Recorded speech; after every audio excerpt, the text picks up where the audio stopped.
बड़ों की बात मानना क्यों ज़रूरी है। ये कहानी उस बच्चे की है जिसने अपने मम्मी पापा की बात नहीं मानी और बाद में उसके साथ क्या हुआ, चलिए देखते हैं इस कहानी के माध्यम से। एक बहुत घना जंगल था, उसमें पहाड़ थे और शीतल निर्मल जल के झरने बहते थे। जंगल में बहुत से पशु पक्षी रहते थे। पर्वत की गुफाओं में एक शेर, शेरनी और इनके दो छोटे छोटे बच्चे रहते थे। शेर और शेरनी अपने बच्चों को बहुत प्यार करते थे। सभी पेरेंट अपने बच्चों को बहुत प्यार करते हैं। जब शेर के बच्चे अपने माँ बाप के साथ जंगल में निकलते तो उन्हें बहुत अच्छा लगता था।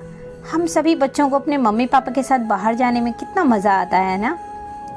लेकिन शेर, शेरनी अपने बच्चों को बहुत कम अपने साथ ले जाते थे। वे बच्चों को गुफा में छोड़कर वन में अपने भोजन की खोज में चले जाया करते थे।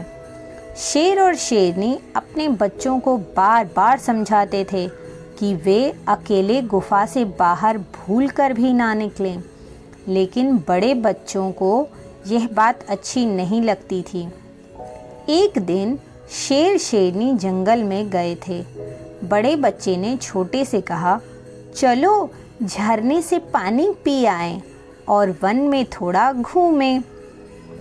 हिरणों को डरा देना मुझे बहुत अच्छा लगता है। छोटे बच्चे ने कहा, पिताजी ने कहा है कि अकेले गुफा से मत निकलना, झरने के पास जाने को बहुत मना किया है।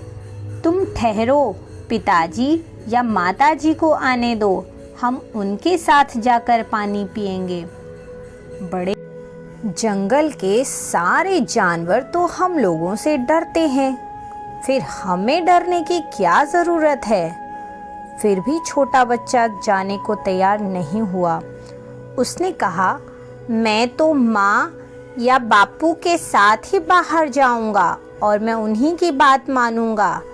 मुझे अकेला जाने में डर लगता है। बड़े भाई ने कहा, तुम डरपोक हो, मत जाओ, मैं तो जाता हूँ। बड़ा बच्चा गुफा से निकला और झरने के पास गया।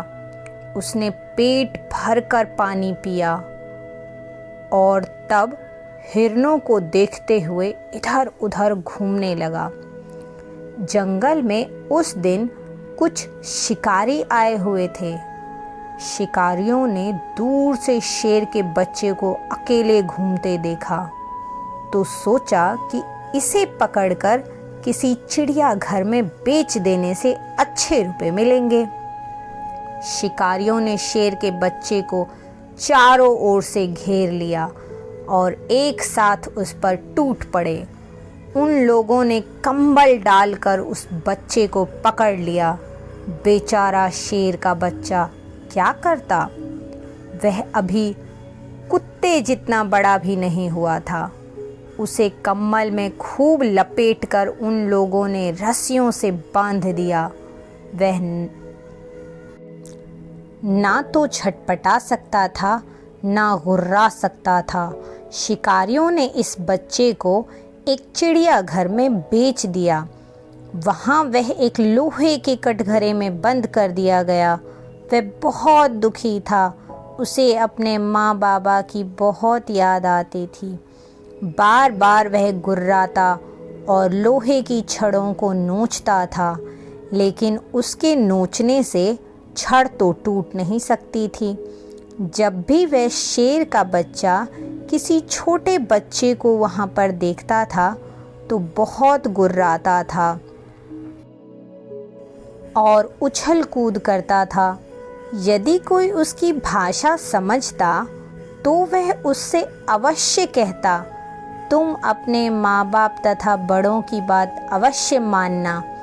बड़ों की बात ना मानने से पीछे पछताना पड़ता है।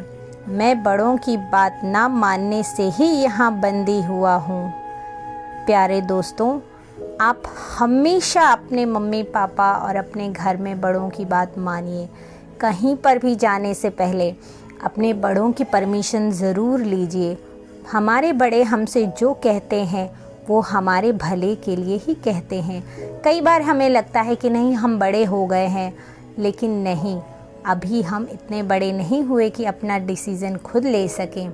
इसलिए हमेशा अपने बड़ों के साथ रहिए और एंजॉय कीजिए।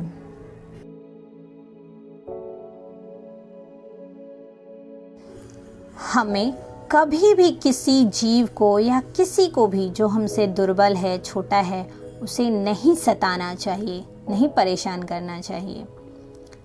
एक ऋषि तपस्या में लीन थे।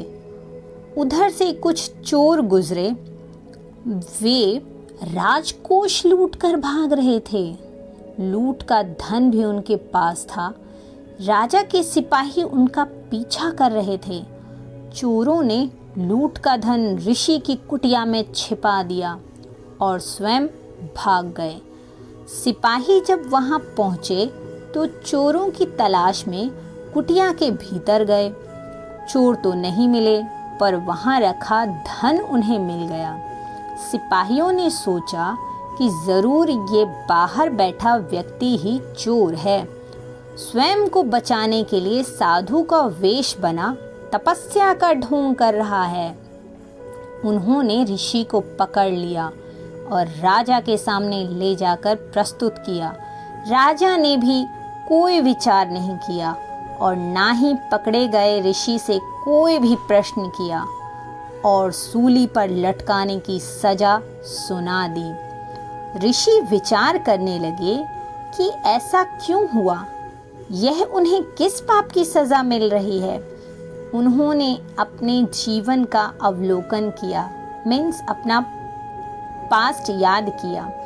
कहीं उन्हें कुछ ऐसा नहीं मिला। फिर पिछले जीवन का उन्होंने अवलोकन किया। देखते देखते पूरे 100 जन्म देख लिए, पर कहीं उन्हें ऐसा कुछ दिखाई नहीं दिया जिसके परिणाम स्वरूप यह दंड सुनाया जाता। अब उन्हें परमात्मा की शरण में जाना पड़ा और वहाँ से आदेश हुआ, ऋषि अपना 101वां जन्म देखो। ऋषि ने देखा एक 8 से 10 वर्ष का बच्चा है। उसने एक हाथ में कीट को पकड़ रखा है, दूसरे हाथ में एक कांटा है। बालक कीट को वह कांटा चुभाता है तो कीट तड़पने लगता है और वह बालक खुश हो रहा है। कीट को पीड़ा हो रही है और वह बालक का खेल हो रहा है। ऋषि समझ गए थे कि उन्हें किस पाप का दंड दिया जा रहा है, पर वह तो तपस्वी हैं। क्या उनकी तपस्या भी उनके इस पाप को नष्ट नहीं कर पाई थी? ऋषि विचार ही कर रहे थे कि कुछ लोग जो ऋषि को जानते थे वे राजा के पास पहुँचे और ऋषि का परिचय देते हुए उनकी निर्दोषता बताई। यह बताया कि वो निर्दोष हैं। राजा ने ऋषि से क्षमा याचना करते हुए ऋषि को मुक्त कर दिया। इतनी देर में क्या क्या घट चुका था। भगवान का न्याय कितना निष्पक्ष है, कितना सूक्ष्म है, इसे तो ऋषि ही समझ रहे थे। मन ही मन उस कीट से क्षमा याचना करते हुए वे पुनः अपनी तपस्या में लीन हो गए। दोस्तों, इन दोनों कहानियों से हमें यह सीख मिलती है कि अगर हमारे पेरेंट हमें किसी बात के लिए मना कर रहे हैं तो हमें उस बात को समझना चाहिए और उनकी बातों को मानना भी चाहिए। उसी में हमारी भलाई छिपी हुई है। और हमारे आसपास कोई भी जीव जंतु है, जैसे कि कुत्ता या बिल्ली के बच्चे, उनको कभी भी सताना नहीं चाहिए, उनको मारना पीटना नहीं चाहिए। अगर हमें कोई बेवजह सताता है, मारता पीटता है, तो हमको कितना दर्द होता है ना, हम कितने दुखी हो जाते हैं। ऐसे ही उनको भी तकलीफ़ होती है। इसलिए आप अपने आसपास के जीव जंतुओं को, बर्ड्स को, किसी को भी मत सताइए, मत परेशान करिए।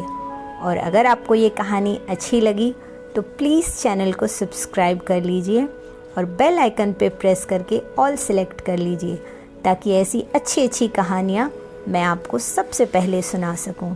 Thanks for watching.